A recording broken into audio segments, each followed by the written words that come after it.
Welcome back to the Deep Dive. I want to start today by asking you to visualize something. When I say the word resource, what is the very first image that pops into your mind? Be honest, you're probably picturing a coal mine, right? Or maybe a massive oil rig out in the ocean. Or, a stack of gold bars. Something shiny. Exactly. A stack of gold bars sitting in a bank vault. We are conditioned to think of resources as stuff, things we dig out of the ground. Inanimate, passive things. Yes, and that wealth is usually synonymous with stuff. That is the traditional sort of industrial era view of wealth. It's this idea that a country is rich because it just happens to sit on top of a lot of carbon or metal. Precisely. But today, we are flipping that logic completely on its head. The core thesis of today's session, and the thesis of the NCERT chapter we're covering, is that the ultimate resource isn't something you find in a mine. No. It's not material at all. It's human. It is people with their demands, their abilities, their ingenuity that turn nature's bounty into actual resources. Right. Without us, coal is just a black rock that dirties your hands. Exactly. Without us, a river is just water moving downhill. Precisely. Nature provides the raw material, but it's human capital that provides the meaning and the utility. That's a crucial distinction. We aren't just inhabitants of the planet, we are the catalyst that gives value to the planet.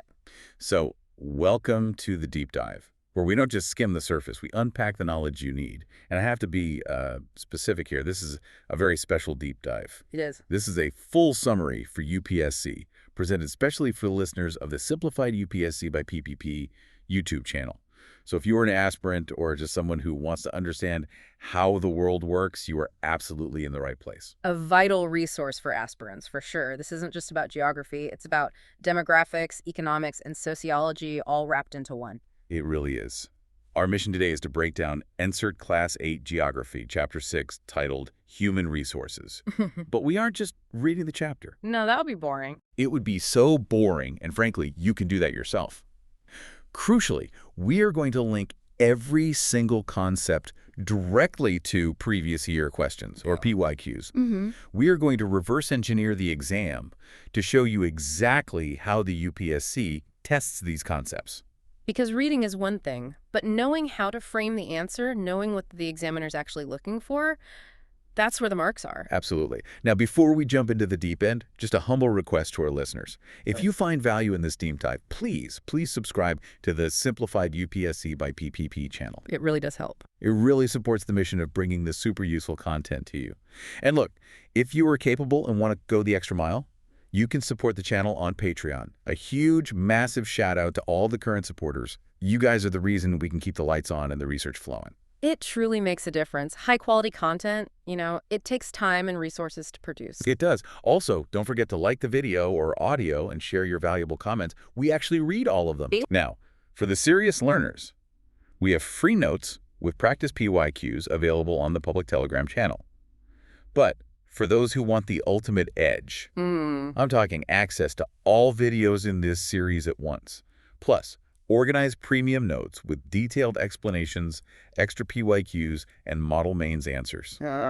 You should join the private Telegram library. And I cannot stress enough how valuable those model mains answers are. Right. Seeing a properly structured answer is so different from just knowing the facts in your head. Totally. Just DM on the public Telegram channel to join that. Okay, so here is our roadmap for the hour. First, we're going to define human resources and why the government even cares about it. Okay. Then we'll map out population distribution and density, basically where people live and why. The where and the why. Got it. After that, we analyze population change and composition, looking at those fascinating age-sex pyramids. I love those. They tell such a story.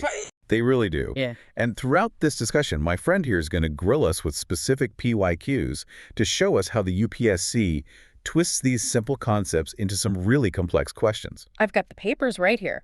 From 2014 all the way to the 2025 papers, we are going to see exactly how the exam setters think. Let's dive in. Section 1, the ultimate resource. So the text opens with this little anecdote about Mona, Raju, and Alma. Right. They're cleaning the house, and Mona picks up things, clothes, utensils, food grains, a bottle of honey. She says each of these has a use. It seems simple, almost childish, but there's a profound economic concept hiding right there. It's the concept of utility.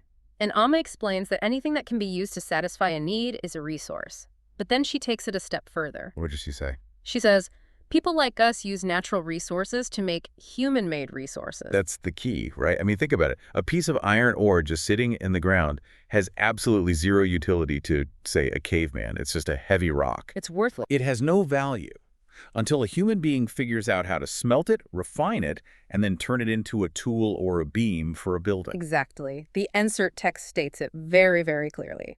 Healthy, educated, and motivated people develop resources as per their requirements. This is why human resource is considered the ultimate resource. It's the catalyst. Right. Without human intervention, nature's bounty is just scenery. It becomes significant only when people find it useful. Okay, but let me play devil's advocate here for a second. Isn't referring to people as resources a bit, I don't know, a bit cold, a bit distinct from humanity? It can sound that way, I get it. But in the context of nation building and economics, it's actually a very empowering distinction. How so? It means the population isn't just a burden to be fed, they are an asset to be developed. And the government of India actually recognized this shift formally. The text mentions a specific ministry. Yes, the Ministry of Human Resource Development, or MHRD. It was created in India in 1985. Now, 1985 seems a bit late, doesn't it?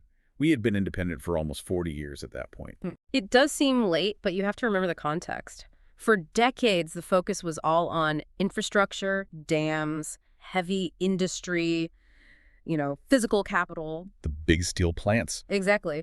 By the 80s, the realization sort of hit that you can build all the factories you want, but if your people aren't skilled enough to run them or innovative enough to improve them, you just hit a ceiling. So the aim of the MHRD was specific then? Very specific, to improve people's skills. And that focus on skills hasn't gone away. I mean, if anything, it's only intensified. The source material highlights the Pradhan, Mantri, Kaushal, Vikas, Yojana, or PKVY. Right, launched much later in 2015. And the objective was just massive, to train 1 crore Indian youth between 2016 and 2020. 1 crore, that's 10 million people. It's huge. And the goal is to encourage aptitude towards employable skills. This connects right back to your point about burden versus asset. 1 billion unskilled people. That's a liability. It's a challenge for food security, for healthcare. But 1 billion skilled people. 1 billion skilled people. That is a superpower. Okay, so why does this distinction matter for a UPSC aspirant?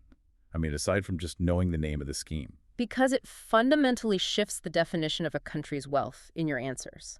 If you get a question about development and you only talk about GDP or coal reserves, you are missing the entire point. I see. You have to talk about the skill level of the people. If you have all the minerals in the world, but not the human capital to extract and process them, you aren't wealthy. You're just a warehouse for someone else's industry. A warehouse for someone else's industry. Wow. That is a powerful way to put it. We see that in so many resource-rich African nations that just export raw ore and import finished goods. Exactly. They have the natural resource, but they lack the developed human resource to capture the real value. And that is the trap India is trying to avoid with schemes like PKVY. It is. Okay, so we've established that people are the ultimate resource. Okay. But we look at a map. These ultimate resources aren't exactly spread out evenly like butter on toast. Not at all. This brings us to Section 2. Population distribution. There is a staggering statistic in here called the 90-30 rule. It is the kind of stat that just sticks in your mind and completely changes how you see the world. 90% of the world's population occupies only 30% of the land area. Hold on, let that sink in. Okay. That implies that 70% of the Earth, the vast majority of dry land, is basically empty. I mean, are we really leaving that much space unused? It's sparsely populated or completely uninhabited, yes.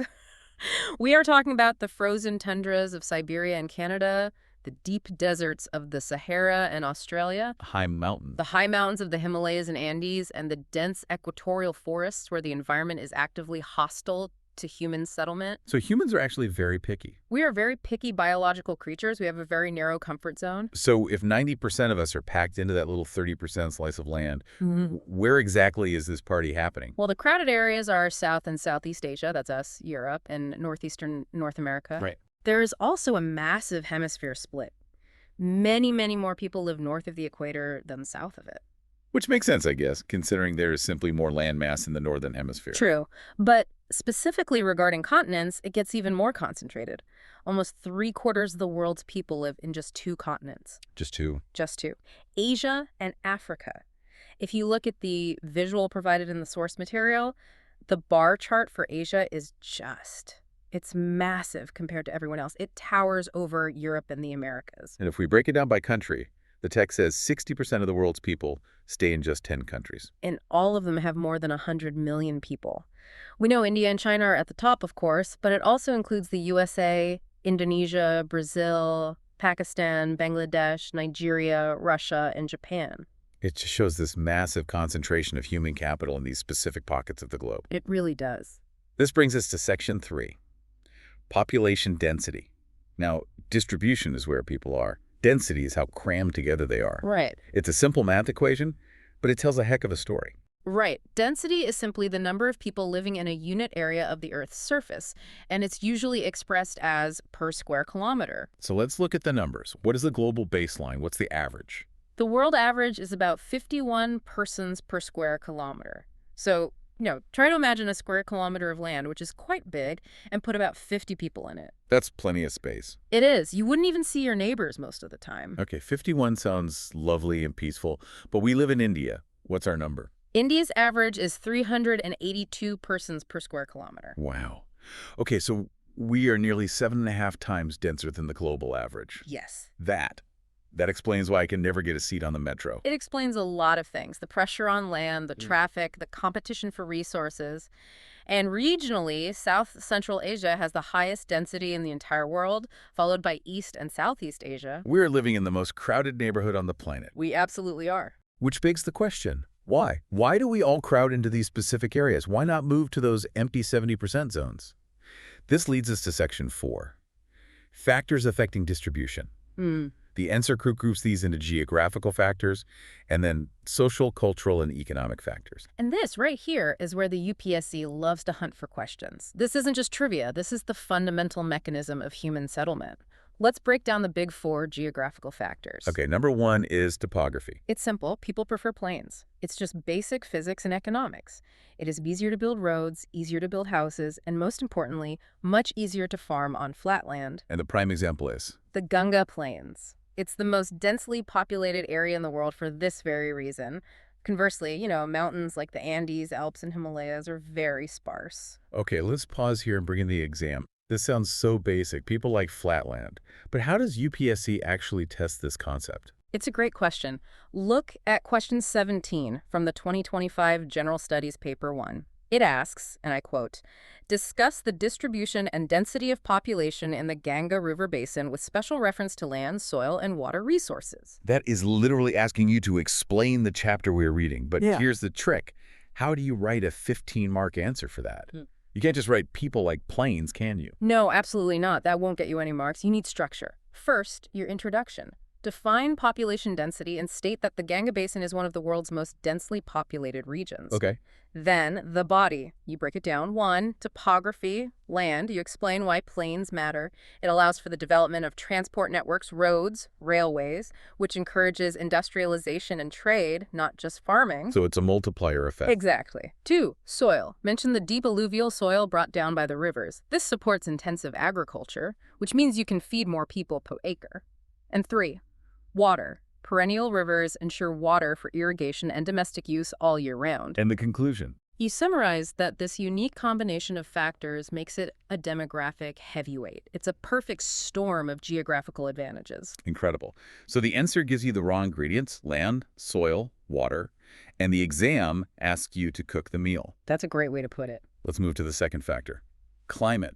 Humans are like Goldilocks. We don't like it too hot, like the Sahara, and we don't like it too cold, like the polar regions. We want a moderate climate. And there is a specific climate that supports a huge chunk of humanity, especially in our region. The monsoon climate.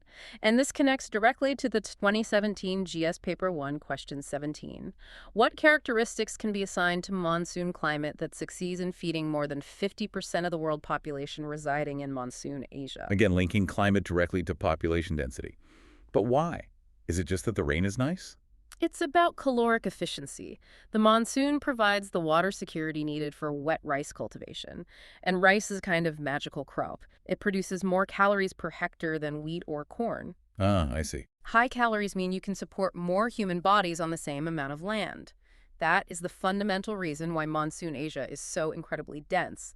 The climate allows for the specific type of agriculture that supports that density. Okay, factor number 3 is soil. We touched on this with the Ganga Plains, but let's dig a little deeper. Fertile soils imply agriculture, and agriculture implies density. The text lists the Ganga and Brahmaputra in India, the Huanghe in China, and the Nile in Egypt. It's a classic pattern. But here's where it gets really interesting. It's not just about having the soil. There's a nuance here, and usually the expert catches this. Let's look at question 22 from the 2025 GS Paper 1. Yes. This is a very tricky one. The question is, why did the Green Revolution in India virtually bypass the eastern region despite fertile soil and good availability of water? Wait a minute. So the insert says fertile soil equals high density and prosperity. But the UPSC is asking, hey, the East has fertile soil, but it didn't get the agricultural boom of the Green Revolution. Why? This is where you have to layer your knowledge. The NCERT establishes the baseline. Soil attracts people. That's why the East Bihar, West Bengal, is very dense. But the PYQ asks about economic development within that density. So what's the answer? The answer lies in the human resources aspect, the institutional factors. 1, land holdings. In the East, land holdings were very small and fragmented compared to Punjab. You just can't use big tractors on tiny little plots. Right. 2, tenancy laws and the lack of consolidation of land holdings. And 3, credit. A lack of access to credit for buying the necessary high-yield seeds and fertilizers. So nature provided the resource, the soil, but the human systems, the institutions, failed to capitalize on it during that period. Exactly, and that is a brilliant distinction. The soil created the density, lots of people live there, but it didn't automatically guarantee the prosperity. That is a crucial takeaway for our listeners. Geography sets the stage, but policy writes the script. Beautifully put, and that distinguishes a novice student from a serious aspirant. Okay, factor number 4, water. This is the most basic one. People settle where fresh water is easily available. River valleys are populated, deserts are not. It's the most fundamental survival need. We see this throughout history. The Indus Valley Civilization, the Nile Civilization. They are all hydraulic civilizations. They're built on water. And finally, the 5th geographical factor, minerals. This one is the outlier. Usually, people don't want to live in harsh terrains or deserts, but if there are valuable minerals, they will go. Money talks. It does. The text mentions the diamond mines in South Africa and oil in the Middle East. These are difficult places to live, hot, arid, but the economic pull of those minerals creates massive settlements. And there is a PYQ for this too. Yes. 2025 GS Paper 1, question 23, account for the change in the spatial pattern of the iron and steel industry. How does that connect to population? Well, the iron and steel industry historically located itself near the raw materials, coal and iron ore. This dictated where cities grew. Think of Jamshedpur or Pittsburgh in the U.S. They exist because of the minerals, so the location of minerals directly dictated the location of human population centers. However, the question asks about the change in pattern. Modern steel plants are now moving to coastal areas for imported coal. Which means population centers shift too. It means the entire pattern evolves over time. It's not static. So those are the geographical factors. But we don't just live places because of the dirt and the rain. We also have social, cultural, and economic reasons. We certainly do. Let's take social factors first. Areas with better housing, education, and health facilities attract people. The text gives the example of Pune. Right. People move to Pune not because the soil is amazing for farming. No, but because the colleges are good, the climate is pleasant, and the job opportunities are there. Then we have cultural factors. Places with religious significance. Varanasi, Jerusalem, Vatican City. These places attract permanent populations, despite sometimes being in geographically challenging locations. And the big one for the 21st century, economic factors. This is the primary driver of modern migration, hands down. Industrial areas provide employment. The text pairs Osaka in Japan with our own Mumbai. Mumbai is a great example. Geographically, it's actually kind of a nightmare. It's an island city. It gets battered by these heavy rains. Space is ridiculously limited. But millions and millions of people cram into it. Why? One word: jobs. The economic pull completely overrides the geographical constraints. but that leads to a very specific set of problems. And I bet there's a PYQ for that. Of course there is. The 2017 GS Paper 1, Question 20. The growth of cities as IT hubs has opened up new avenues of employment, but has also created new problems. Oh, I see the connection now. The NCERT says economic factors attract people, which leads to density. And the UPSC asks, okay, now that they're all there, what are the problems caused by that density? Exactly. The employment mentioned in the text causes migration. The density mentioned in the text causes the strain on infrastructure. If you're answering this, you have to list the problems. Well, 1. Slums and squatter settlements, because housing supply can't keep up with the in-migration. 2. Traffic congestion. The infrastructure just collapses under the weight. 3 would be pollution. Absolutely. Air and water quality degrade rapidly. And 4. Social disparity, that huge gap you see between the IT professionals in their high-rises and the service staff living in informal settlements. The question asks you to analyze the consequences of the concepts introduced in this chapter. This is really connecting the dots. We aren't just memorizing lists, we were seeing cause and effect. Migration leads to density. Density without planning leads to urban issues. That is the only way to crack this exam. You absolutely have to see the chain reaction. Okay, let's move on. Section 5. Population change. The population isn't static. It's a dynamic beast. It is. Population change just refers to the change in the number of people during a specific time.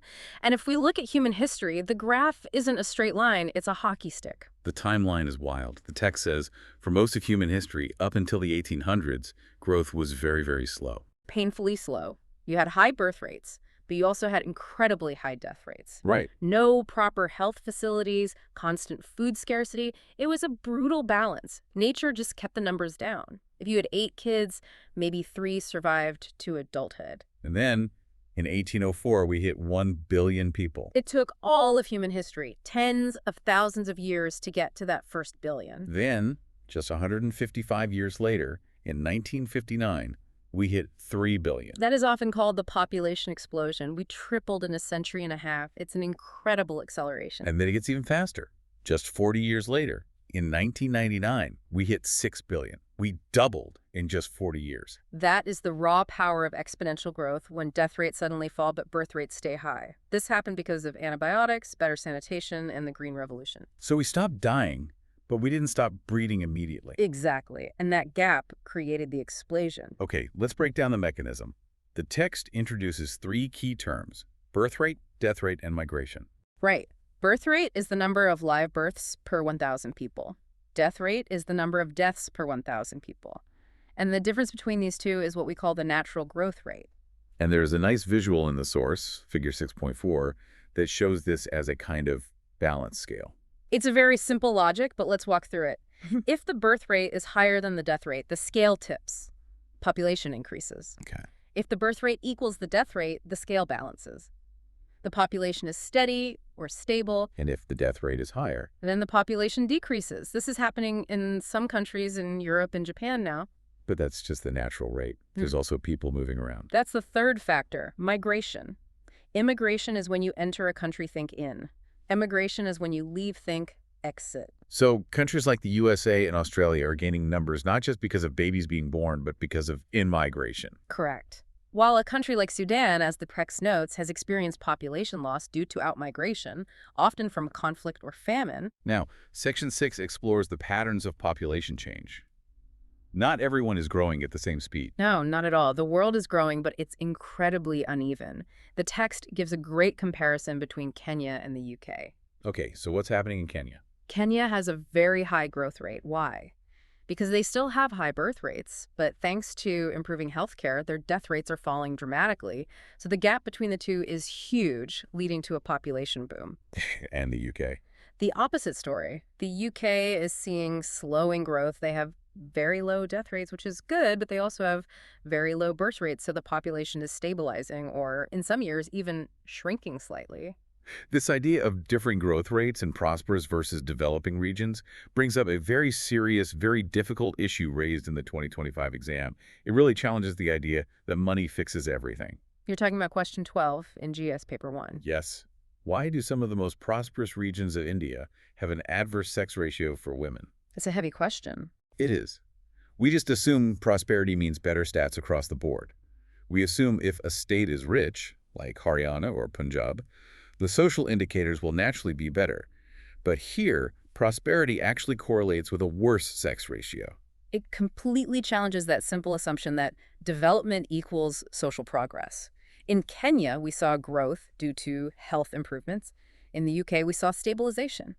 But in prosperous India, we see that economic growth doesn't automatically fix deep-seated social biases. In fact, it can make it worse. In some ways, yes. Wealth can allow families to access technologies to select the gender of their child, and the cultural preference for sons persists despite economic modernization. The human resource women is being suppressed not by poverty, but by patriarchy that is aided by prosperity. That is a chilling insight. So when we study population change, we can't just look at the total number. We have to look at the composition of that change. Who is being born? Who is surviving? Precisely, which leads us perfectly into Section 7, population composition. The text makes a really bold statement here. Crowding does not equal economic development. And it uses a perfect comparison. Bangladesh and Japan. Both are incredibly densely populated countries. Right. If density equaled poverty, both would be poor. If density equaled wealth, both would be rich. But we know Japan is an economic superpower, and Bangladesh is still a developing nation. So what is the difference? They both have lots and lots of people per square kilometer. It's the quality of the population, the composition. What do you mean by quality? We're talking about age, sex, literacy levels, health conditions, occupations, income levels. Japan's population is highly skilled, very healthy, and technologically advanced. That turns their density into an asset.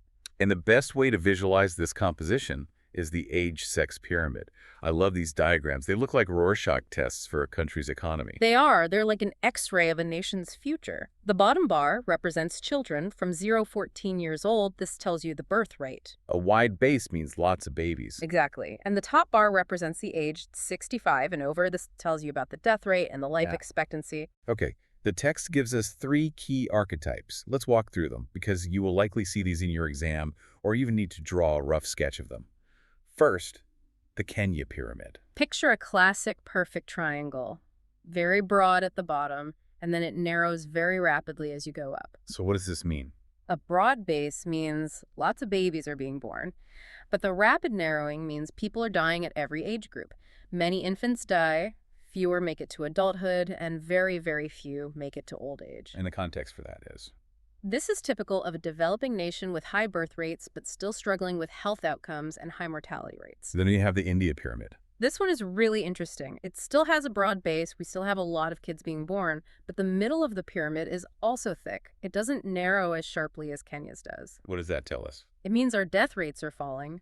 More infants are surviving into childhood, more children into adulthood. This results in a large youth and working age population. This is the demographic dividend we hear so much about. This is it. We have a massive bulge of people in that 15 to 65 age bracket. That is a strong, expanding labor force. We have more people available to work than people who need to be supported. It's a crucial window of economic opportunity.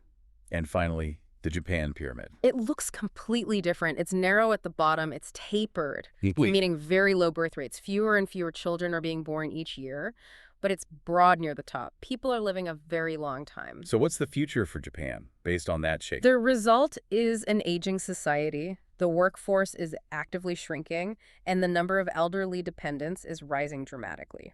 So just by looking at these 3 shapes, you can predict the economic future. India needs to find jobs for its youth.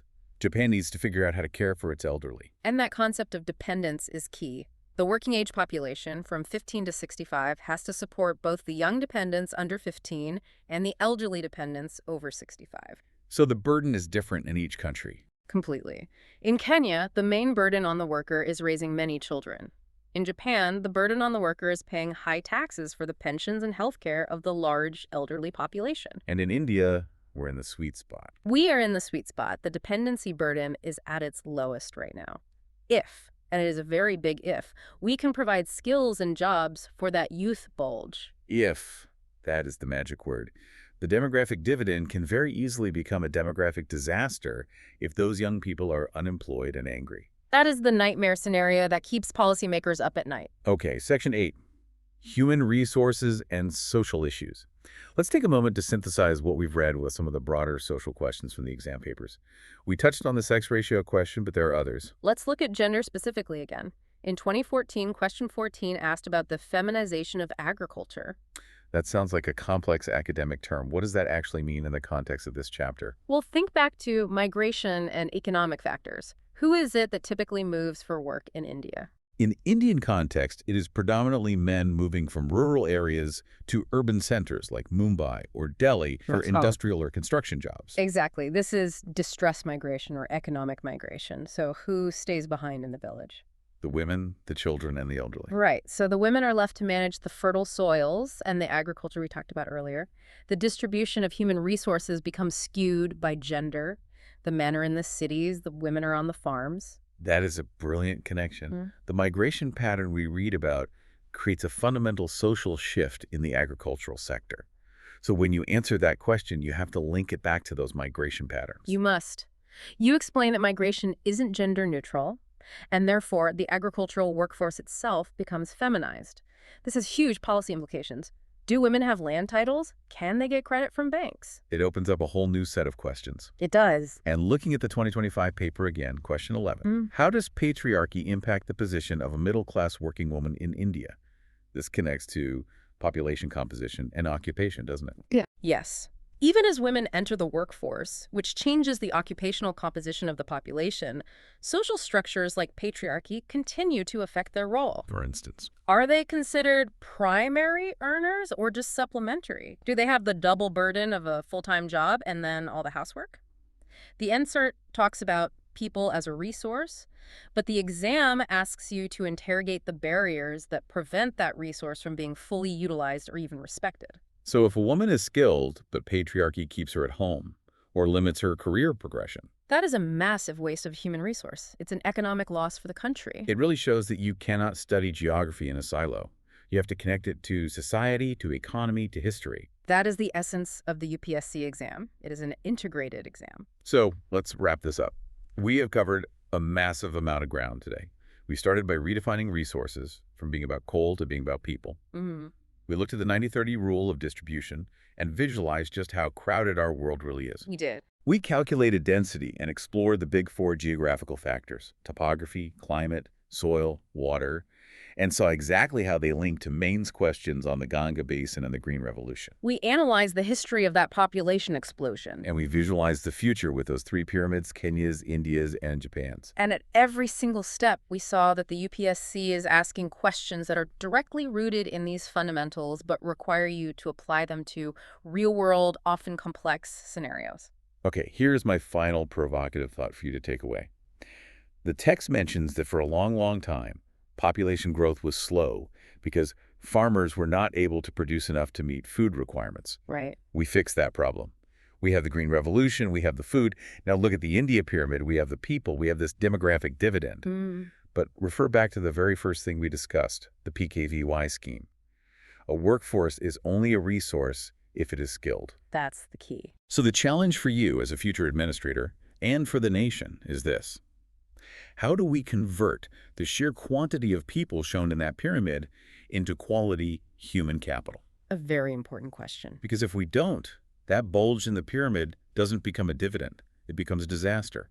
Unemployment, unrest, wasted potential. That is the ultimate challenge, turning population into human resources. It is the story of the next 20 years for India. On that note, this was your deep dive into human resources. A massive thank you for listening. Please, if this helped you, hit that subscribe button on Simplified UPSC by PPP. It helps us reach more aspirants just like you. It really does. And check the Patreon link if you want to support us directly. Go to the public Telegram for the free notes and those PYQ practices we mentioned. And for the serious folks, DM us to join the private Telegram library for the premium content and those model answers we discussed. The model answers really do help with structuring those 15 markers. Don't miss out on those. Keep learning, keep questioning, and keep connecting the dots. We will see you in the next deep dive. Goodbye, everyone.